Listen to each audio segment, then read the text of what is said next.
Saludo, ¿qué tal? Es muy bueno volver a estar con ustedes una vez más, acompañarles en NR Noticias con lo mejor del Ecuador y el mundo. Recuerden suscribirse al canal, activar la campanilla, dejar los comentarios.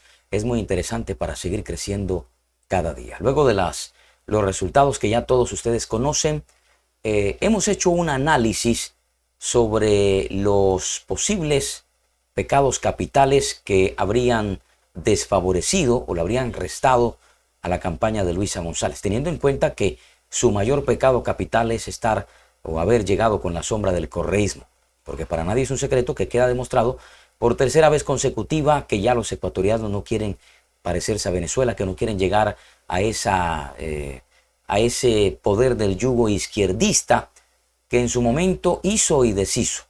Ya no quieren una Ecuador totalmente distinta.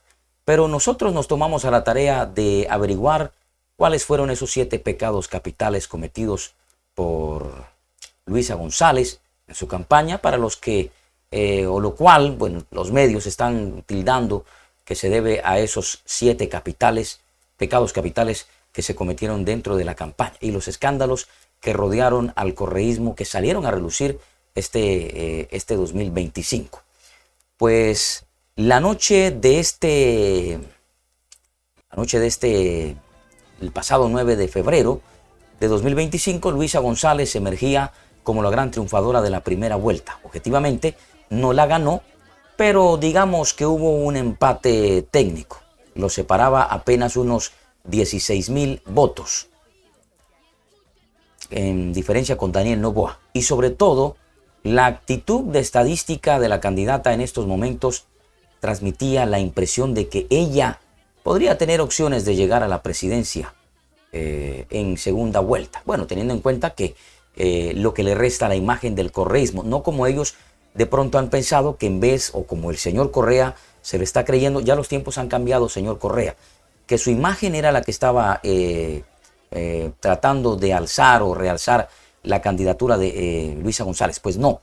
Quiero decirle que su nombre es el que cualquier candidato que usted ponga siempre le va a restar y siempre va a ser derrotado. Ya la gente no lo quiere, señor Correa. Sobre todo la actitud de estadística. Pasaron 9 domingos después, Luisa González es superada ampliamente en la segunda vuelta electoral, derrotada ante Daniel Noboa. Pues ellos tratan de buscar explicación sin los colosales errores de comunicación cometidos por la campaña de la candidata.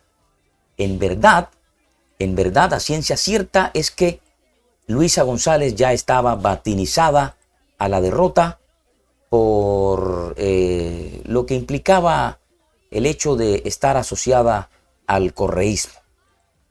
Pues el hecho de estar asociada al correísmo, esto implicaba de entrada que no había buenos augurios o que le esperaban buenos augurios a la candidata correísta. Esto fue fatal.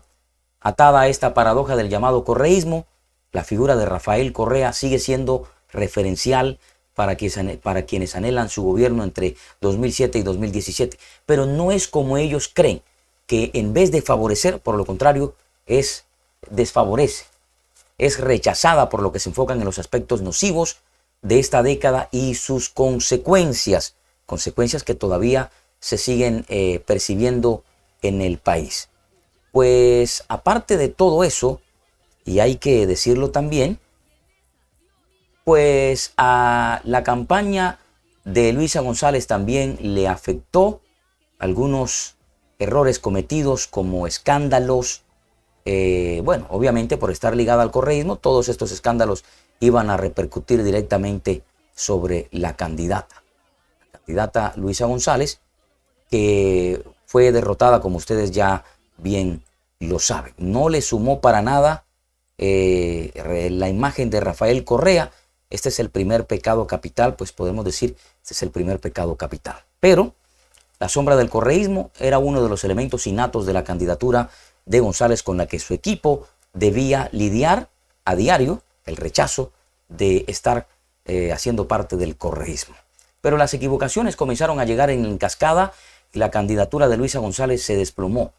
Estos serían los errores más notables que le costaron la presidencia a Luisa González. Presten mucha atención porque se los vamos a enumerar uno a uno. Pecado capital número 7, gestores de paz. Y es que tiene que ver con que Luisa González empezó a hablar de gestores de paz en los barrios que recibirán un salario, pero que pasando a la comunidad.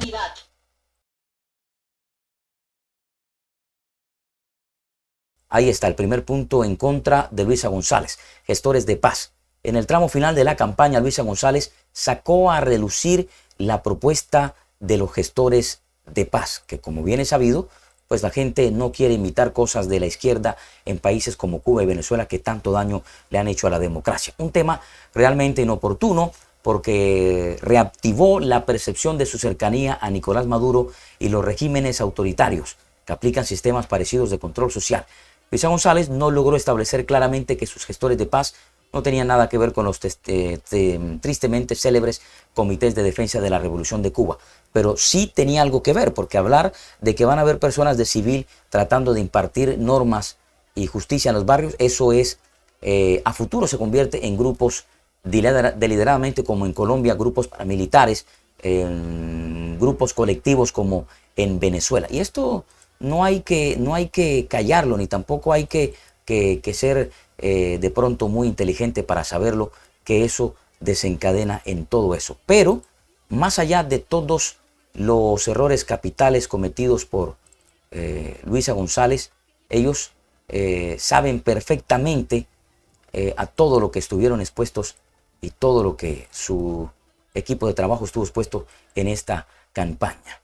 Además, oponerse al contrato o al control de celulares en la votación. Luisa González criticó que el Consejo Nacional Electoral controlase el uso de celulares al momento de votar, una medida pedida por el gobierno nacional para que el ciudadano no tome fotos de su voto. Y esto se hizo en base a denuncias de la primera vuelta, donde se dice que en algunos cantones y provincias se estaba obligando a la población civil a votar por Luisa González. A las bandas criminales lo estaban haciendo, y muestra de que ellos tenían que llevar la foto de que sí habían votado por Luisa González. En realidad es una medida de seguridad que rige en varios países del mundo. González debió unirse a este pedido, proclamar que todo lo que ayuda a mejorar la protección de la democracia tiene su apoyo. En cambio, oponerse con tanta fogosidad a esto, al punto de calificarlo como una medida dictatorial, abonó a la idea planteada por el régimen de presuntos chantajes y amedrantamientos a los votantes que la beneficiaban. Escuchemos lo que en su momento dijo Luisa González al oponerse a este tipo de dispositivos. Hablamos de los dispositivos celulares. Escuchemos bien qué fue lo que dijo Luisa. Incluso dice, no, que no les cobren multa porque están en inundaciones. Y luego nos quieren quitar la libertad de usar un celular. Y luego incluso dice, no, que no les cobren multa porque están... Bueno, esa fue otra de las cosas que dijo Luisa González en su momento, algo que también le pesó. Pecado capital número 5, el proyecto de ley de censura de la Iglesia Católica. Esto sin duda también se vio reflejado, se vio muy mal por parte de la campaña de Luisa González. El hecho de que tratasen de, bueno, fue lo que entendió la gente, que iban a tratar de manejar a las iglesias.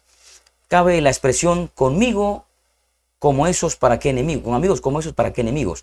La prestación de la bancada de Revolución Ciudadana del proyecto Ley Orgánica de Libertad e Igualdad Religiosa fue inconveniente en plena campaña de la segunda vuelta electoral, pues el tema religioso no estaba en los radares de los asuntos prioritarios a discutirse, y de repente la gente estaba hablando de esta intromisión que olía a Cuba. La bancada de ADN aprovechó este regalo para proclamar que González buscaba controlar a las iglesias, en especial a la católica, luego de que un sacerdote la criticó en una misa y pidió el voto por Daniel Noboa. El proyecto se archivó, pero el daño ya estaba hecho. Otro de los pecados capitales cometidos es el cuarto, el debate, cercanía con Nicolás Maduro. En líneas generales, el debate de segunda vuelta electoral fue un severo traspiés para Luisa González, quien finalmente proclamó que en ese espacio reconocería a Nicolás Maduro como presidente legítimo de Venezuela. Escuchemos qué fue lo que dijo la señora Luisa González al respecto, cuando Daniel Noboa le hizo la siguiente pregunta. Escuchemos.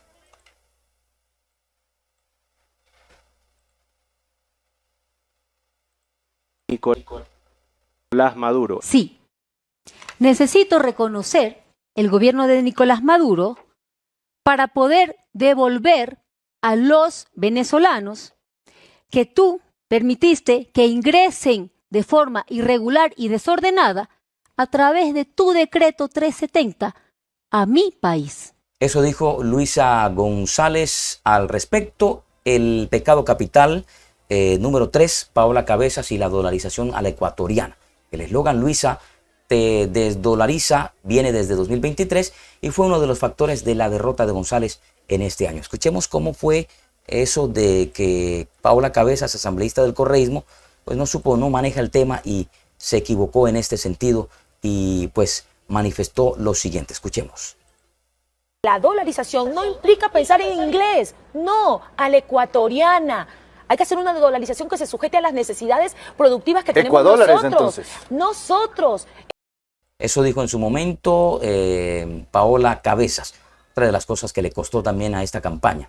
Y lo último, los dos últimos puntos, la Liga Azul, los mensajes donde está involucrado el correísmo. El golpe más demoledor fue el propinado por la Fiscalía, que reveló al público parte del contenido del celular de Augusto Verduga, el consejero o el exconsejero de Participación Ciudadana y Control Social, que puso en entredicho todo lo que, en su momento planeaba, pactaba el gobierno de Rafael Correa. Como ya es de conocimiento de todos ustedes, pues buscaban beneficiarse a sí mismo en cuanta cosa se les antojaba a ellos. Esto sin duda, pues también repercutió. Y además, por último, que ella fue mencionada también en estos chats como la rana René. Y de esos mismos chats que Augusto Verduga guardó, tanto celo provino lo que marcó a fuego que la campaña de Luisa González en segunda vuelta electoral se desplomara. Su apodo dentro de este círculo correísta era Rana René. Fue un hallazgo espectacular que usaron sus detractores y que se convirtió en material de memes. Claro, la Rana René es una marioneta y calzaba perfectamente en la narrativa de quienes todavía idolatran a el prófugo de la justicia Rafael Correa. Estos pecados capitales pudieron haberle costado a Luisa González, o por lo menos haberle sumado a que se desplomara a pedazos, porque para nadie es un secreto que candidato que ponga el señor Rafael Correa es candidato que va a salir quemado, y eso pónganle la firma. ¿Ustedes qué piensan de todo esto? Es muy interesante conocer su comentario. Momento para invitarles a suscribirse a nuestro canal, activar la campanilla, dejar los comentarios, es muy interesante para seguir creciendo cada día. De esta manera nos vamos despidiendo. Ustedes, gracias, esperamos sigan en sintonía. Un abrazo.